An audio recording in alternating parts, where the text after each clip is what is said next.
Welcome in, everybody, to the Fox 9 Sports Studios. I'm Pierre Noujaim, and alongside me, very special guest, defender for Minnesota United FC, Zarek Valentin. Zarek, what's happening, my man? How's it going? That was perfect pronunciation, so we're off to a great start. As somebody with a funky last name and have had my name butchered over the years, I know how it feels. So names are important to me. They're important to me. You got to get them right. It's very important to me. Well, you're here because, listen, It's a beautiful day out in Minnesota today. Couldn't be better soccer weather. So we decided to come inside to talk about, sports and the like.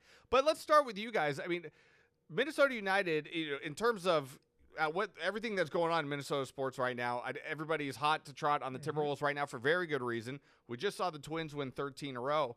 But you guys are right in the thick of things. It's still early. It's only early May, but you're a point out of first place in the Western Conference at 6-2-2. What is clicking so well with this team right now?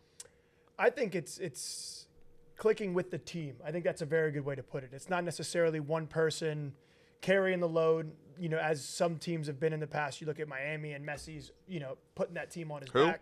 Was it? What? But, that guy? I'd say we are embodying what it means to be a team, which is what makes it fun to root for, which makes it fun to support, because you're not going there to support one designated player or someone who scores a lot of goals. It's really a collective effort from Dane all the way up to the forwards and in the midfield as well.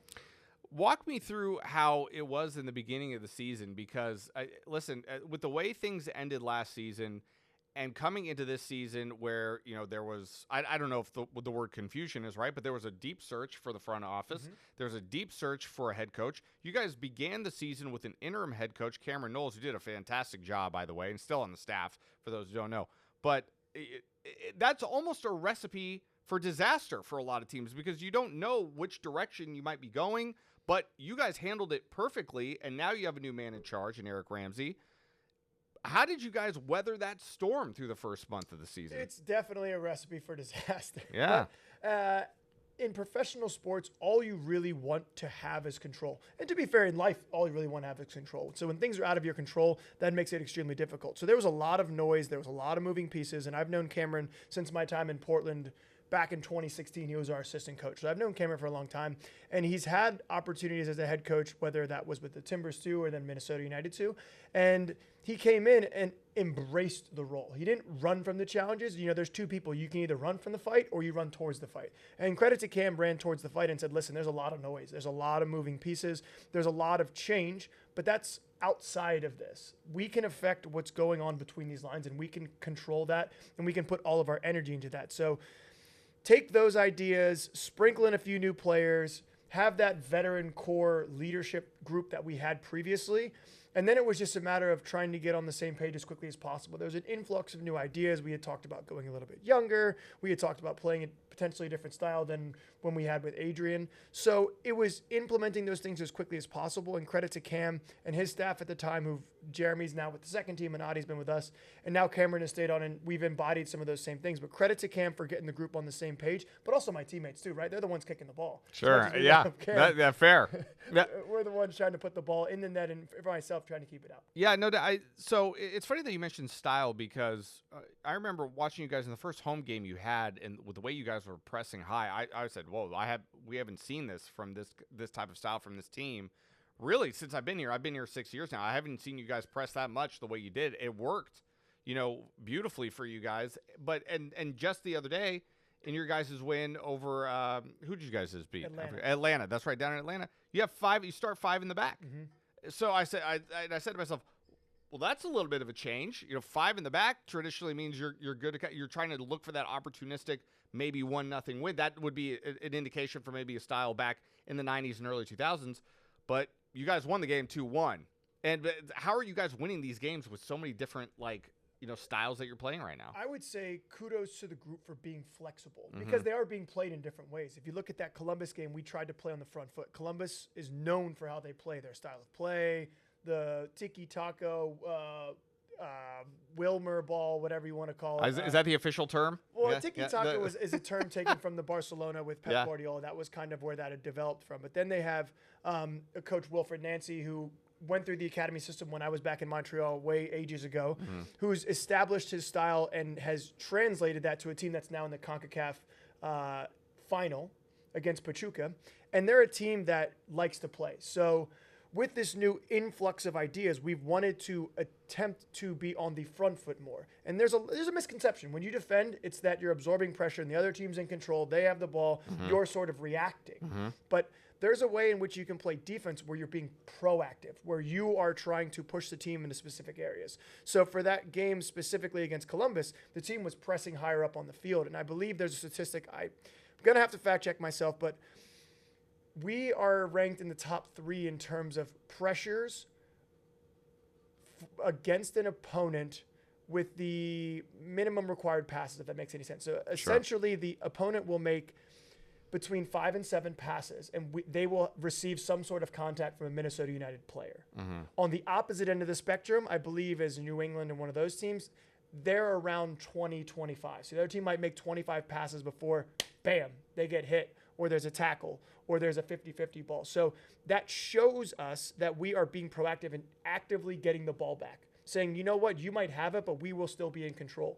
So when you look at the Atlanta game, we played a little bit different of a system where there was 5 in the back, 4 in the midfield, but we were still very deliberate where we wanted them to play the ball. So again, it's not reacting because they have some very incredible players, really good DPs. It's still being proactive and saying, listen, we can change our shape to accommodate 2 very good players in a very difficult environment. But then, like you said, pick up balls in the midfield like Carlos Harvey did, which translated to our second goal. And then also being very cagey on set pieces, which is a very good recipe for getting points on the road. And we were able to do that.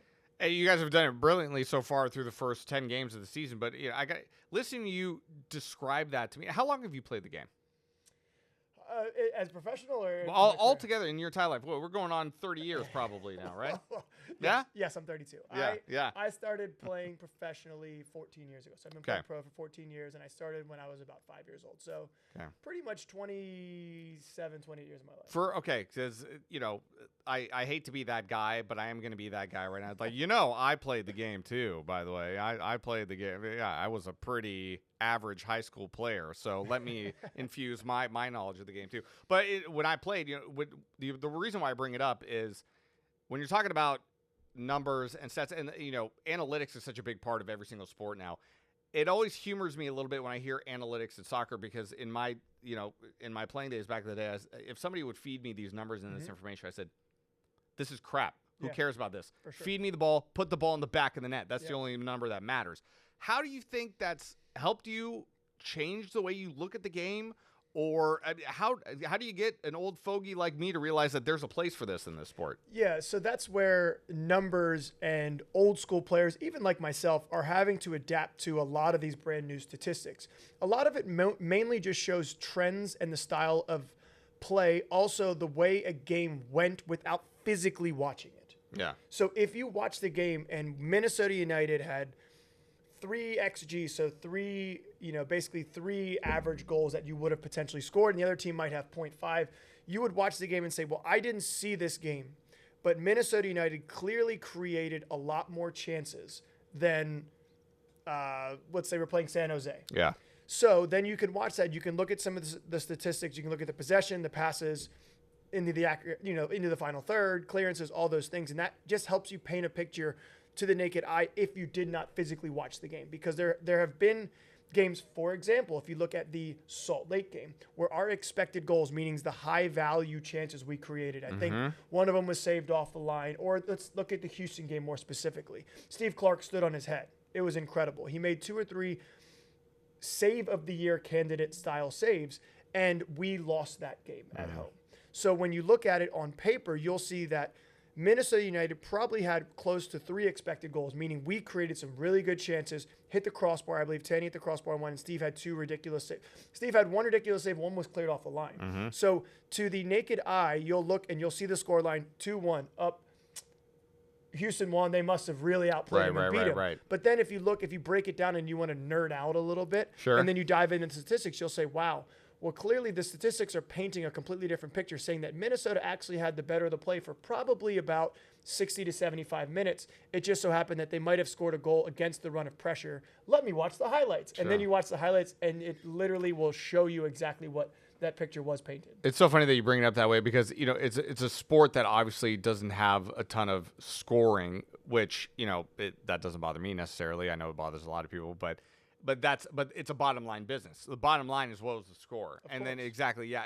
So that's a great point that you bring up because there is a lot of misconception out there of a team. If you lose 2-1 or maybe if you lose 3-1, then you got completely dominated. But that's not necessarily the case all the time, is it? Oh, no. We play a sport where anybody can beat anybody on any day. Yeah. It's pretty much the only sport. I think maybe hockey might be the closest. I think that's fair. Equivalent, but you know what I mean? If someone's taking almost double the amount of shots in basketball, you're probably not going to lose. Or if someone has 60% of the possession in an NFL game, they're probably going to end up generating some sort of points. They're not just going to go 3 and out every single time. So we have a very niche sport to where the scoreline doesn't always depict exactly what's going on the field. So when I bring up all these statistics and we rattle them off, to the naked eye, they might not mean very much. But to us internally as a team, it more shows the mentality of our team and how we want to play and being proactive instead of reactive, instead of being a team dependent on the other team to make a mistake or to lose the ball. We are going to actively try to force them to do that.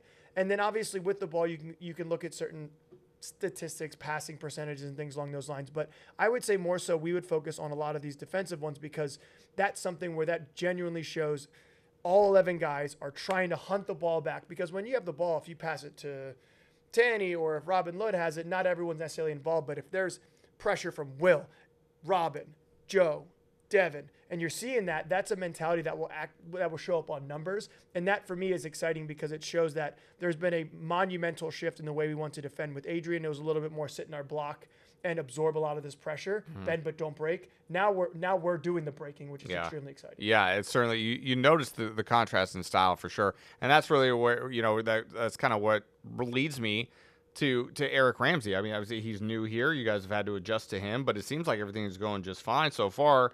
What have you noticed about your new head coach that has been working well for you guys? He's incredibly smart. He's one of the smartest coaches I've had in terms of answering the why. A lot of times as a player, especially an older player, you'll say, why are we doing this? Why do you want to do that? There's an answer for everything. Not just, oh, well, this might happen to this. No, there's a very clear why as to why we're doing every single thing down to our warm-up, into our activation, into the drills, why there's a certain break in between some of the individual drills at training, the workloads, everything has an answer, which is really, for me, nice because it helps justify it. Hey, today's training was hard. He pulls me aside and he goes, well, this is why it's hard. Almost sounds like a mad scientist in a way. For sure. Yeah, he's in the lab with you guys. And he's also in the gym if you looked at his biceps. So really? Is he shredded? Is Eric shredded? Maybe we need to get on his workout routine too. I'm a little jealous, but clearly he might skip leg day. But well, we're all guilty of that, aren't we? Well, you're not. I mean, your legs are your work. Yeah, well, for me, I focus more on that. But yeah, no, he's ripped in that sense. But Good for like Eric. I said, he has that answer for me, which is really, it's nice as an older player because it helps me justify doing extra runs. If they ask me to do some extra sprints after training, if I need to hit certain numbers throughout training, and I've talked to our staff, our fitness staff, and our medical staff, they all work pretty much as a joint team. But our fitness staff, especially with Eric, will work very closely to make sure that we're hitting all of our scientific benchmarks throughout the week to protect ourselves physically on the weekend. So again, there's a why, which is great. And for me, that will help justify some of these tough days, some of the easier days. And also tactically, there's always a reason why we're doing something. And you can clearly tell that he's been at higher levels, obviously, coming from Manchester United. Right. So there's an understanding of the game that is extremely refreshing. Yeah, I mean, the way you guys have been playing so far this season really has been an entertaining brand of soccer, and I have no doubt that it's going to continue. The Galaxy are up next for you guys on the 15th. You guys have an interesting 2 little game stretch with the Galaxy and then Portland, both at home. Yeah, I know it's still early, but you guys are knocking on the door of first place as of right now. We're talking, you guys are only a point out of first place. How do we keep this going here the next week? Well, it's huge, and we get big results on the road. I think we've almost won every single road game. But that means nothing if we don't get points at home. We talked about games in hand before this. Yeah. And we can play as well as we want on the road. We can go to Orlando. We can go to Austin. We can go to Atlanta. we can, go to some of these really tough places to play, not Philadelphia, but some of these tough places to play and get results. But it doesn't mean anything if we come back and lose at home. Essentially, then it's kif-kif. So and you almost got the result in Philadelphia too. If was it Tanny or Bongi that was offside? Tanny was off by this much. Yeah, I know. By this much. I know. So, again, it's one of these situations where we're putting ourselves in really good places. We have to just now make Allianz a fortress. Yeah. We've talked about that, and that's something where that's been a point of emphasis to try to go out there. And last home game, we went out there and played an okay game. If you're going to be critical about it, against Kansas City, probably one of our worst games, but we still ended up winning. Good teams will find a way to win games in which they probably shouldn't. And I think that Kansas City game, we'll look back, and I think if you're being completely honest, we weren't very good. With the ball, defensively, we were a little bit of a mess, but we still ended up getting 3 points, which at the end of the day, if you're learning and you're accumulating points while you're doing so, that's the best way. But now we're going to have some real tests against a very difficult, dynamic, exciting LA Galaxy team, and then a Portland team that's really looking to make some changes. Their coach said this week they're going to make some changes and try to get back on their winning ways, because they're one of the best attacking teams in the entire Western Conference. You mentioned a moment ago that you were in Montreal. When were you in Montreal? 2012. I was there the first year they came into MLS. Boy, what a city! Incredible. What a city! That's where you met your wife? There was a trend now for a little bit with MLS guys going there and meeting their wives. And you're kidding? No. Really? Have you been there? Oh, I've been there. Well, it explains why. I have certainly been there. It's fine. The reason why I bring it up is I was talking with a former major leaguer. This was when I was first starting my career back in Northern California. He bounced. I'm not going to mention his name, but he bounced around the Major League Baseball. He played for a number of teams, and he and I got to talking. And I asked him. I said, "Where's your favorite spot on the road?" He said, "Montreal." Without a doubt, when the Expos were still in existence. For all you kids who don't know who the Expos are, look that up. He's like, Montreal. Without a shadow of a doubt, it's Montreal. It's the Canadian cities. I had a podcast, and we did a road trip draft. That's right, because you guys go to there's Vancouver, there's Toronto for you guys, yeah. Incredible. We did a road trip draft, and I think that the three Canadian cities, along with either one of the New Yorks or LA, were the first three off the board. Really? Yes. Have you been to Vancouver? I have not been to Vancouver. I have not been to Toronto, actually. I've only been to Montreal and Ottawa, but I have not been to Vancouver or Toronto. Incredible. All three cities rival any city in the United States. New York is, maybe it's in its own world, but New York is very similar to Toronto. They're all incredible places, very different, very diverse. Yeah. The food, the people, it's safer than America. I would move back in a second, but it's a little bit easier said than done in terms of some of the migration stuff. Yeah, sure. That I can understand. For me, for my money's worth, because I've been a lot of places around the world, with the exception of Vancouver and Toronto, obviously, which I need to go to. I've been everywhere. I've been everywhere except for Vancouver and Toronto. But Montreal, I've been to Montreal, and just what a city. I will say New York City, for me, is probably my favorite city maybe in the world. There's no other city in the world that I've been to like New York City. But Montreal is just, it's especially when the weather is nice. It is just perfect. You can't beat it. So players are meeting their wives in Montreal. It was a thing for a while. There was 3 or 4 guys around the league that had gone there, played there, met a wife, had a kid, just enjoyed it. And I know it's a little bit difficult of a city because of the French. C'est pas trop difficile. I mean, come on. We can learn a little French on this show. If you just embrace it and try to learn, the Montreal fan base is extremely passionate. I'm a Habs fan. I was basically Are you really? Forced to convert when I met my wife. Okay. I made her an Eagles fan. She made me a Habs fan. Very good. But they're an incredibly passionate group of people. The Quebecois love who they are, their food, their culture, their sports. They're very passionate. So when you can live there and embrace it and show that I understand you guys, I want to embrace that as much as I can, then you get that reciprocated and it's on from there. Is the fan base there, is it pretty strong? Because obviously Montreal, first and foremost, anytime you go north of the border, we all know hockey is number one in any city in Canada. Mm-hmm. But is the fan, like in terms of soccer, how is the fan base in Montreal? Very good. Really? I will say, from what I've heard, and I might be a little biased, apparently it's the best hockey city in the world. Yeah, well I have no doubt about.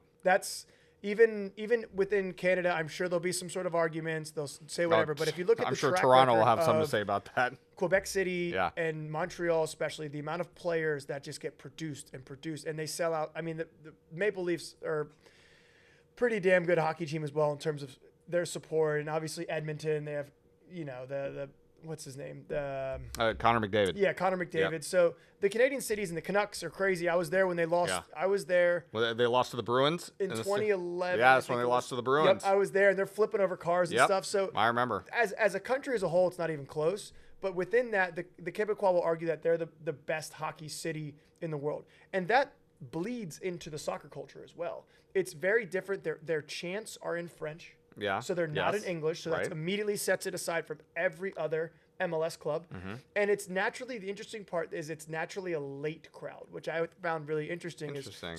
So they don't show up right at kickoff. They'll probably show up 10, 15 minutes afterwards. So if you ever sit down and watch a game. That sounds like a Southern California thing. That's what I would have guessed. Yeah. So they're not there right at, it's like fashionably late. Yeah, of course. So if you watch it, it's usually like, oh, that's like scattered full, but then you check the end of the game and it's packed. Really? And since you can get there by metro, you can have a few drinks, you have a glass of wine, I guess maybe in Montreal. Well, for the French, of course. Yeah, Yeah, of they're, course. they're a little more elegant out there. And in then Montreal. you could take the metro straight into the game. One of the few cities where it's easily accessible. Mm-hmm. If you look at some of the Philadelphia and Kansas City, a lot of these stadiums are Carson. They're out. They're Yeah. outside because they need the space. Yeah. The Montreal Stade Saputo has been around forever, and that's close to downtown. The Portland one's close to downtown. So when you can have that flux of people just take public transport in, it changes the game in terms of support, in terms of rowdiness, and it was a pleasure to live up there, to play up there.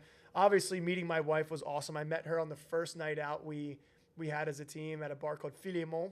Okay. Saw her from across the bar. Okay. The old-fashioned way, because Yeah. apps didn't exist. No. To all you young kids out That's there. right.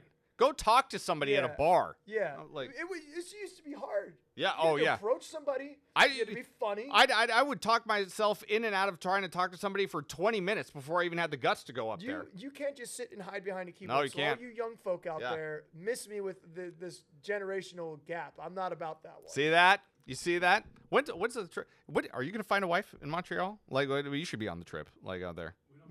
Oh, you don't go there this year? I thought you were coming to me with the after. No. I think I'm older than both of you. Well, head of communications, Eric Durkee, is with us as well.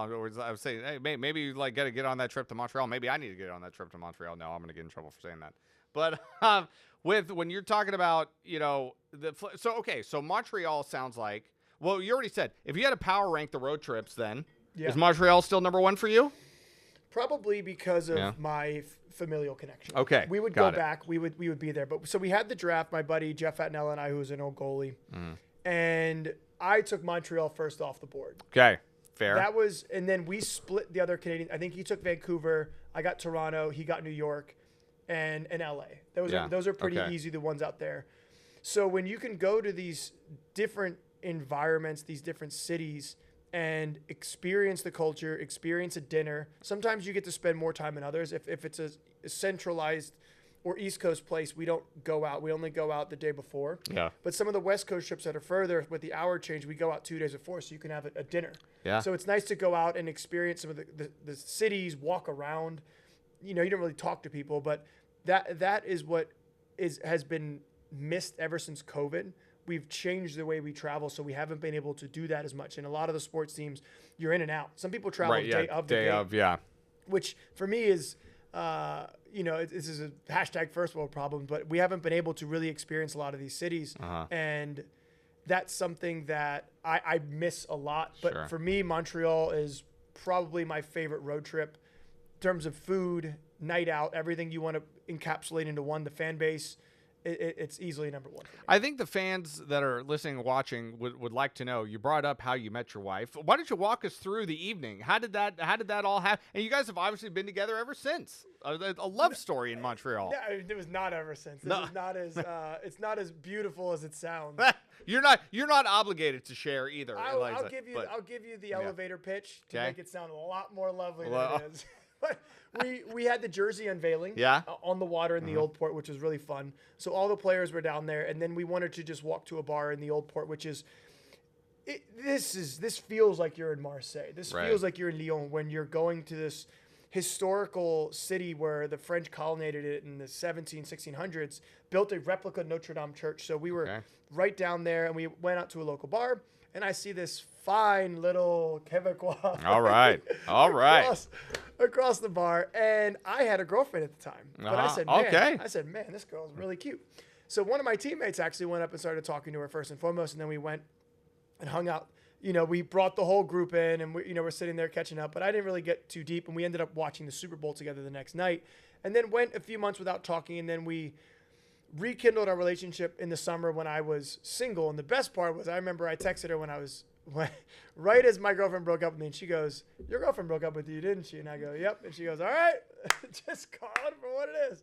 Hey, you know what? That's stand up enough. Hey, listen, I didn't hear any rule breaking here. No, not at all. No. So eventually we hung out for a little bit, and then I was loaned out the following year, so we cut it short. I was loaned out the following year to Norway. Yeah. And then, oh wow. Yeah, and then I went to Norway for that season, and then halfway through that season, with the time change and being lonely, we would Skype, we'd FaceTime, and then eventually we flew back, and I was like, "You should come visit me in Pennsylvania." And she goes, "Well, if you want me, you got to come up to Toronto." And I was like, "All right, guess I'm going to Toronto." So I drove up, picked her up. We spent some time in Toronto. We spent some time in Pennsylvania, and then decided we would just do some long distance and go for it. And we've been together ever since. That was 2013. So we've been together now for 11 years. Wow. What a story.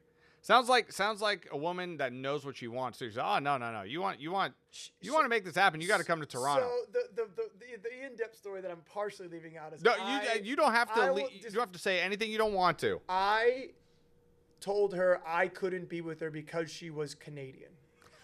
And and then why? I said I just long distance. Is it the internal USA Canada rivalry? Like you just when the puck drops at the Olympics, you just you can't do it. It was an excuse because I was afraid. I knew that this was a forever thing, and I remember being all right. I knew I was afraid to commit to a relationship like that. We all are. We've all been there. I blamed her, and then eventually. Mm-hmm. I came crawling back on my hands and knees when I was like, you know what? Maybe that wasn't the way I should have gone about it. And she made me work for it a bit, but we've now been together for over 11 years. We have a beautiful son, and we are happily married, and I still have to work for it every day. I was cleaning the toilet this morning, putting in the work. This is the part of the show that I'm going to clip and use to sell our product right here, because that's the story everybody wants to hear. That's the story right there. Of course, yeah. You had to travel to foreign lands to go get the lady of your dreams. For the clarity. Yeah, and now you're cleaning her toilet. It is a full love circle moment for you. Talk about just desserts, right? Hey, listen.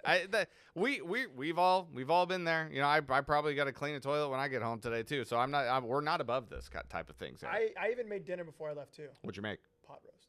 How was it?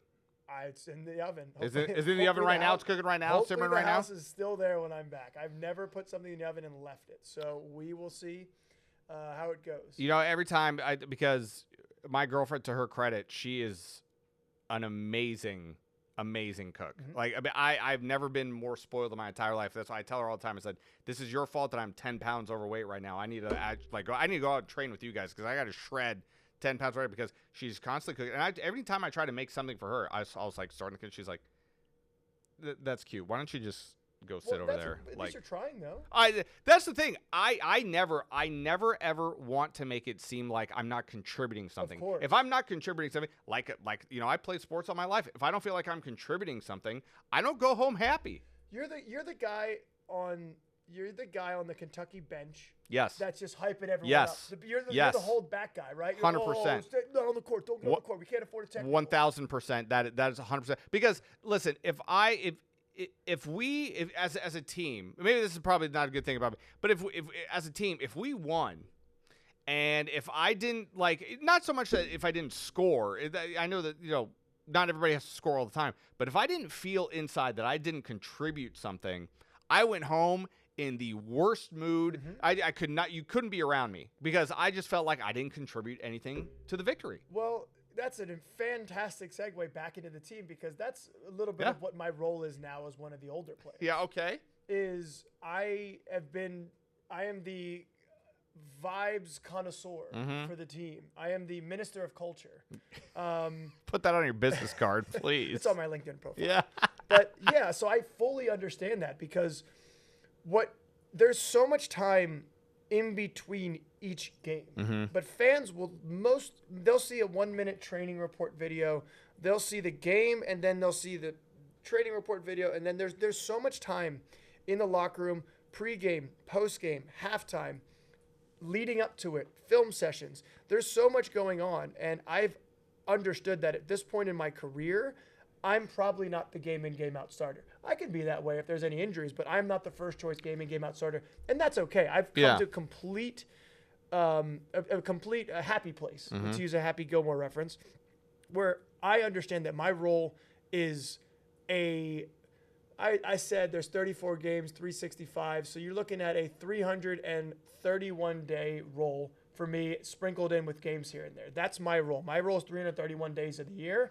I might not play every single game, but I'm working every other day to make sure that and try to help the team be as well-oiled of a machine as possible going into each game. Is that difficult for you, though? Because, I mean, for any athlete, especially when you get to the professional level, I mean, the competition is so fierce. I think everybody understands that. But for any athlete, you know, when you get to the point where you're not only are you not starting every game, or you may not start every game, you might not play in every game. Is that difficult for you? Did it take a while for you to kind of ease into that role? What was it like for you? 100%. We have a mental health chat coming up here this week with them and UFC that we're going to release. So I'll go dive deeper into that. But there comes a point in every person's career where they have to understand that that's probably going to be the transition they have to make. Not everyone can be the Michael Boxels of the world that are 36 years old and arguably the most athletic guy. Right, physical freaks of nature. Yeah, yes. there's aliens that exist out there athletically, and I'm not one of them. Listen. I peaked at 15, man. So I mean, you're doing just fine. So there was definitely a wrestling period that I went through in Houston, and I played almost 30 games last year, 25 games. So I've proven that I can still physically go out there and play to a standard where I can help the team win. But will I necessarily be the first choice? No. Was that difficult? Yes. Because your ego has to die. You have to literally have this fierce inner flame as an athlete. And I'm still uber competitive. I'm competitive with my wife. Like, I made her cry once at Monopoly because I'm so competitive, which we need to probably bleep that one. That's for episode 2, by the way. That's a good teaser for the next episode. I'm going to remember that one. But I'm extremely competitive. And I've always told myself, if that ever goes away, then I probably should step away from playing. Yeah. But I'm extremely competitive, and I know that I can still push, but my role is completely different. And it took me a solid 6 months. I remember driving to training in Houston and being like literally almost breaking down in tears. Springsteen was hitting just the right thing, where it's like, am I taking crazy pills? Am I not good enough to do this anymore? Am I good enough to do this? How can I go through this every single day? And I struggled with that, but eventually I came to the realization that I can affect the game arguably just as much by making sure that I hold my teammates accountable, by helping them as the old wise man, and trying to bring my God-given energy every single day, and especially on game days. Do you think they notice that? Do you think they feel that? Feel that energy, that role that you play. Do you think if I came to them and they said, you know, even though a guy like Zarek may not be playing, but I mean, do you think you'd be the player that you are today without like somebody like that who helps you every single day in that capacity? I'd like to think so. Yeah, sure. That's maybe a Durkee question, but Hold that thought. I would like to think that I have a positive influence on my teammates. No doubt. And again, you know, I was injured for three or 4 weeks, but every single session after the game is always the toughest one, because the second team, the guys who don't play a big chunk of minutes, so basically guys number 12 through 18 or 20 that week have to train. And these trainings suck. Why? Because they're physically taxing. Some of the first team guys are sometimes doing regen sessions, and you're out there by yourselves, and it's a very clear reminder, I didn't play on the weekend, so I need to get my extra fitness now. And those are mental, physical battle. These are some days you see guys get a little chippy because they're just a little irritable. But I remember I made a point, and I have done this every single time we've played small-sided, to say we need to continue to keep our level high. Every single game we've played, somebody who's been in that training has gone and gotten subbed into the subsequent game on the weekend and help the team win the game. And I'm not just saying that in the hypothetical, oh, we're all here like calling the reliever like ZV to come play right back for the last 10 minutes to like help us lock it down. No. Carlos Harvey got subbed in at halftime, got the assist on the game-winning goal in Atlanta.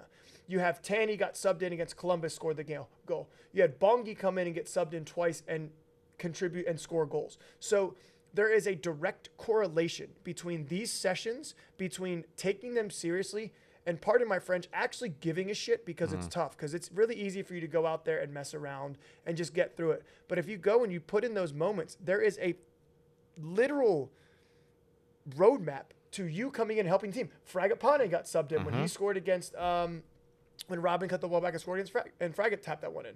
That was against Houston. Every single game, one of those guys has gotten subbed in and helped the team win a game.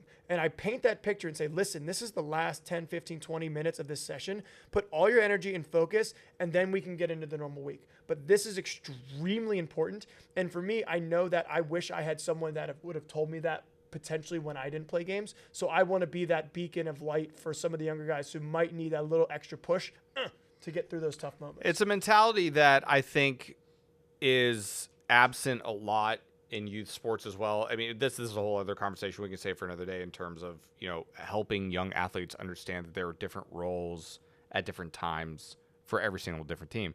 You brought that up. We had 19 guys on the soccer team I played in high school, and I was that 17th, 18th, 19th guy, because in that moment, I went from a big fish in a small pond to making this team. A lot of these guys went on to play D1, and I took a look around. I said, I'm one of the worst players on this team. Not like, I didn't think it like that, but I was like, these guys are a notch, just a step ahead, and I could tell. So, that reminds me, we played our crosstown rival, and this is a huge rivalry out in Northern California. We went into their building, and we won 3-2, and I was the only guy who didn't play in that game. The moment that final whistle blew, I sprinted off that field onto the field with my team, because we wanted to beat them so bad. So bad. And I didn't care that I didn't play, because we all wanted to beat that team so bad, and doing it in their house was awesome. And I think that's something that, I'm not trying to pat myself on the back here or anything like that, but I think that's something in youth sports that is missing a little bit, in terms of everybody's got a different role at different times. And it's, I shouldn't say it surprised me, but it's refreshing to hear that that's very much how it is at the pro level as well. For sure. I think with youth sports, the addition of social media has made things... It's a big thing too, has made things a lot tougher. Yeah. Because this is a whole deep dive, but certain things will get more likes, more clicks than other things. Yeah. You on the field will get more likes and clicks of you celebrating a goal than you potentially maybe in a team huddle. Yeah. And then suddenly you're thinking to yourself, I'm being validated by playing. I need to play to get the likes, to feel cool, to develop that self-worth. And kudos to you being someone younger to recognize that you were a lot more than necessarily just getting minutes in those things. So kudos to you in that sense. And it's not something that's really easy to be done, and especially when you get to a higher level and you're even more competitive, because ultimately, if we can break it down even more, there's money on the line, and we're playing for contracts, and we're playing for familial stability. And that's where I've seen, especially in MLS, there is this intangible aspect of having older American veterans that can help with that culture. This day-to-day grind it out culture, because the league is it's such a unique, different spectrum. So to have someone who's been in it for a while, I'm calling myself old. I'll call myself veteran. We'll call it experience. You are experienced. But there's a few of those guys, myself, Clint Irwin, Will, Michael Boxer. There's a few of us that have been around in MLS and done that. And if you look at all these successful teams that have won championships, there's always one of those guys that, if you look in that roster, might not have the most minutes logged, but that means that I'm training every other day. Right. If the starters are doing a regen, that means that my fingerprint and my DNA is in more sessions than some of theirs. So the effect is important, and it's also not as it's different. It's not as big. It's not more valuable. It's just different than the guys who literally put the ball in the net or save it out of the net. So it's something that I very much enjoy and something that I've completely embraced. I think there's certain ways to look at transitions in life. You can be scared for them. You can just be going through them, and then you can embrace them. You can run towards that a little bit. Doesn't mean to lessen any of the competitive aspect in me, because I'm still there. I still want to win. I still want to kick the opponent. I still want to, get subbed on and help the squad. But ultimately, I know that maybe the role that we're currently playing, one of my teammates fits it better than me, and that's okay. Yeah. Yeah, and I think it's an important lesson for anybody, any athlete at any level to recognize and understand too. And one thing I hope that members of the Davis Blue Devils soccer team from back in '99 understand, so we whooped your ass that day. We whooped your ass, okay? And you're gonna have to live with that. I still remember to this day. That should be the clip. That's the one. That's the seller. Anyway, you know what? We talked about this earlier. Speaking of whooping ass, you're watching the Wolves right now. Like, it's hard not to. Yeah, I mean, we were talking about it a moment ago. They're up 2-0 going on in the Nuggets. Game 3 is going to be on Friday at the Target Center. Are they really going to sweep the defending champs? Is that really going to happen? I'm having a hard time thinking why not. As a Philadelphia sports fan, I am always prepping myself for disaster. Okay. Fair enough. I could certainly understand that. So for me, I'm always prepping myself for disaster. It's been fun to watch. I've been to 2 games this year. And again, what I love about the Wolves is they're a team. Obviously, there's very good individual players. Right? But they're a team from front to back. You have the Defensive Player of the Year. You have Ant that's playing speaking of aliens. It's a different stratosphere now. But it's one of these things where they're a proper team. Yeah, and you have people embracing different roles. Yes. You have a coach that's taking lumps as well. Mm-hmm.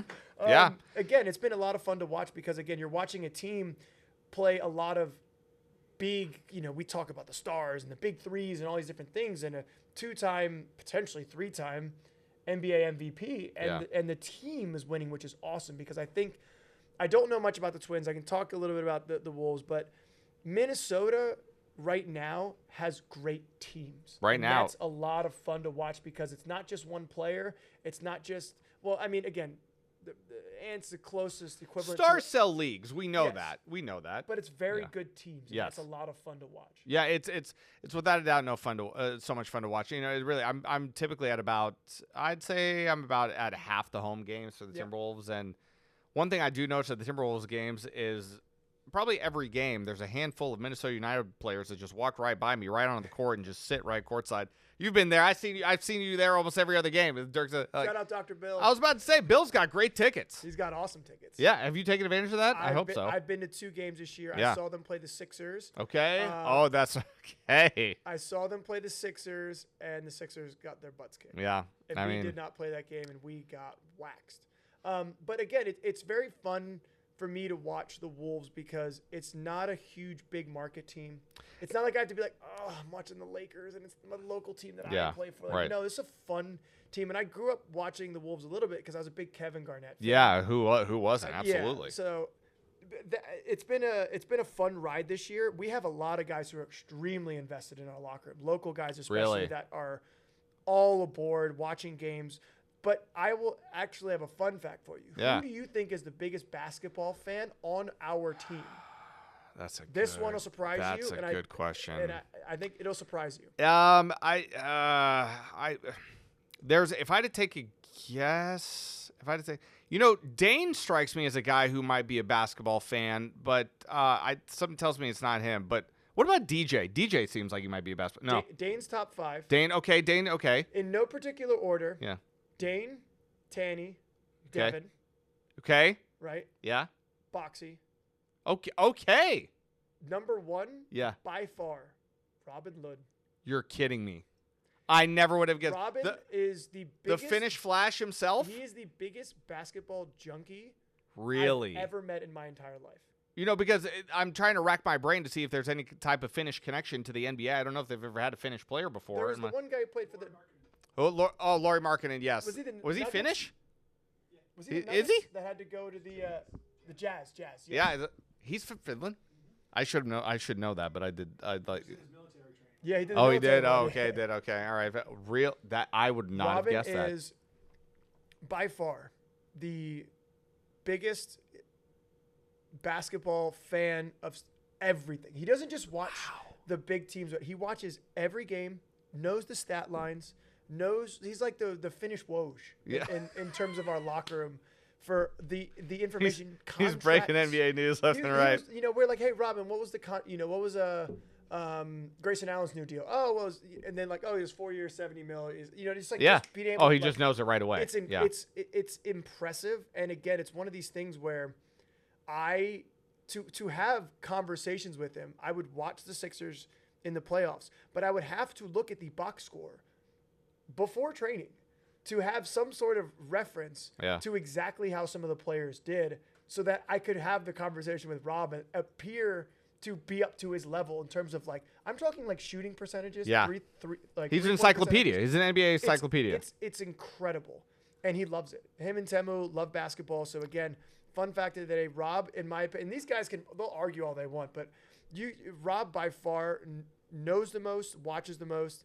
I don't think he ever played it growing up, but in terms of just enjoying the sport and being able to watch any game, any player, and know their stats and contract, it's crazy. That sounds like a young me, because like when I was growing up, the NBA was number one in my household, and I could just rip off stats and contracts. Now I can barely remember my own address at this point, but like that I would not have guessed that. Yeah. I would not have guessed that. One thing I think that people don't understand. Well, like I said, we get to come to practice and check you guys out, and one thing that I've noticed with your guys' team, I haven't seen it so far this year. I'm sure you still do it though. Walk me through this. You guys have a ping pong table out on the practice field, but it's not like ping pong. You guys aren't playing ping pong. It's ping pong essentially with a soccer ball. Yeah. Is the table's not flat It's either, sloped, right? It's like yeah. it's sloped like this, so it's not a traditional flat ping pong table. It's like this. Walk me through this game. Is it like ping pong, but only what? Walk me Pretty through. much. I've always been curious about that. Yeah, I don't know the exact name of it. It's soccer foot tennis, Is it something like that. soccer but foot tennis? Is yeah, that what but it is? Oh, essentially- yeah. I thought you were the QB. I thought you were supposed to know everything. Essentially, it's like a kind of like a half circle-ish. Yeah. Right? So when you hit it over, it'll bounce out, and you take 3 touches to get it back and forth. That is a very big Latin America game. So normally you would see... I've seen Curvin and games Miguel, the games that get intense are Honduras versus Argentina. So when Ray and Fraga would play Joe and Curvin, Yeah. those games would get very, very intense. And then Mickey would play with Kike, so we'd have Team Mexico, Team Honduras, and Team Argentina. Okay. And that is where that's their pretty much their warm up. If they could warm up like that every day, that's pretty much what they would do. And then there's another grid, there's a smaller grid where we play 5v2, but it's not exactly ever 5v2. Basically, it's monkey in the middle. You have Okay. 2 people. Yeah. Monkey in the middle, and you kind of pass we it would around. we would warm up like that. I remember that game. Yeah, so Will always leads that group. That's usually Will, DJ, Devin, and then guys will float in. But if that tennis thing makes its way out, it's tough to drag people off that court. Sure. I've never personally been as much into it. It came out somewhat recently. So for me, growing up, it was always 5v2. That's how we always warmed up. That was like an extension of the warm-up. But this one has been a nice new addition because they get awkwardly competitive. And that's what I love about it. But at the same time, it's like, okay, we're on the same team, guys. Yeah, we're on the same. Come on now. Sometimes. Let's dial it back a bit. While we have a couple last few minutes here, I wanted to ask about Tani Oluwaseyi and what a great story this has been, really, for the beginning of the season for you guys. Nationally, I know the people might not know his name but he's producing. They're getting to know it. He's producing for you. I asked him at practice last week. I said, "Is it too early to start thinking about the All-Star game?" And he said, "Oh yeah, it's way too." He's like, no. He looked at me like, "What are you talking about?" But I mean, he's producing numbers that is on pace for an All-Star type season. What has it been like, watching him do his thing this year? It's been incredibly rewarding fantastic, awesome, inspiring because of what he's been through. Yeah. And going on loan last year and then going to San Antonio, coming back with this resurgence of energy, and then being able to translate that to the field, but also having this sort of Snapchat memory to where you play one game, you score a goal, and then bop, Monday, it's forgotten about. Same energy into training. He's not training any differently. He's not training any harder. It's been very level-headed, very consistent. So for me, seeing that in such a young player has been a lot of fun. And again, I remember speaking after the Columbus game, basically saying, hey, you scored last game. You're going to get another shot. You're going to make these changes. You know, we've made a lot more subs this year than we have in previous years, and that's been something that has been not a point of emphasis, but just something that's been brought into that we're going to use. We're going to use all 5 subs pretty much if we have those on the bench. And so when you're a forward and you know that you're going to get minutes, there's an exciting piece of that, because I don't know if that was always the case in the past when he was first coming up and when he was a rookie. So it's been incredible to see him succeed. It's been incredible to see him have success while also being very humble, being very team oriented, and wanting to continue to be hungry and not settling for pretty much, obviously it would be a career high. He's already hit his career high for goals in the season. Absolutely, so instead of, going in there and thinking that he's the big man on campus, it's the exact opposite, which is, for me as an old guy, incredibly rewarding and exciting to see from such a young player, such a young talent. He has been doing amazing so far for you guys. I mean, you guys as a team, like we've talked about all throughout the podcast, as a team, you guys have seemed to gel very well. I know we still got a long way to go, but you have to be pleased with the start. 100%. We're finding ways to get results in very different ways. Yeah. We're doing it where we play Houston or we play Salt Lake and we have 60% of the possession. Then we go away to Orlando and away to Atlanta and have 35, 40% of possession, and we still end up getting results in a lot of these games. So for us, it's extremely rewarding, but we are not just content with being okay, right? We had chats after the Salt Lake and the Houston game saying we deserve more points in those games in terms of bigger chances created, goalies making saves. And then we were very honest with ourselves after the Kansas City game and go, listen, we got 3 points, but that wasn't good. Yeah. That's not the standard we want to hold ourselves to. So it's been exciting. It's been great to see Eric's leadership, and Dennis as well. We haven't spoken about one of the other very experienced assistant coaches that's come in from Trinidad and Tobago. That's right. Has been a very good balance and another good influx of energy and intelligence into our staff. And for us, it's a matter of taking the moment. And again, we're very prepared for all these games. We're probably one of the most prepared staffs I've ever been a part of in my 14-year career in terms of just sessions, game plan, everything along those lines, and then going out and just trying to execute to the best of our abilities. Well, we're certainly very excited to see how the rest of the season plays out. For all of you watching at home, don't forget, Minnesota United FC back in action Wednesday, May 15th, when they host the LA Galaxy. So that certainly is going to be a very exciting game to see how that transpires. Hopefully we have beautiful weather out there tonight, on that day like we did tonight. It's been be a fantastic night for a game tonight. Yeah, or we can go inside where there's no windows and sit. We can do that too. It's like a prison bunker in here for all of you watching. If you think that we at Fox 9 are living a glamorous life, Zarek just got a firsthand experience. Know that is certainly not the case. No, I'm kidding. We're very well taken care of out here. ZV, I got to tell you, this was a lot of fun. We should do it again. Yeah, thank you so much. Whenever you want. Absolutely fantastic. For all of you watching at home, we really appreciate it. Again, Minnesota United FC back in action May 15th against the LA Galaxy. They certainly could use your support. I mean, it's been sold out pretty much every game that I've been there, I can tell you that. So no shortage of supporters for Minnesota United FC. For Zarek Valentin, I'm Pierre Noujaim. We'll see you next time.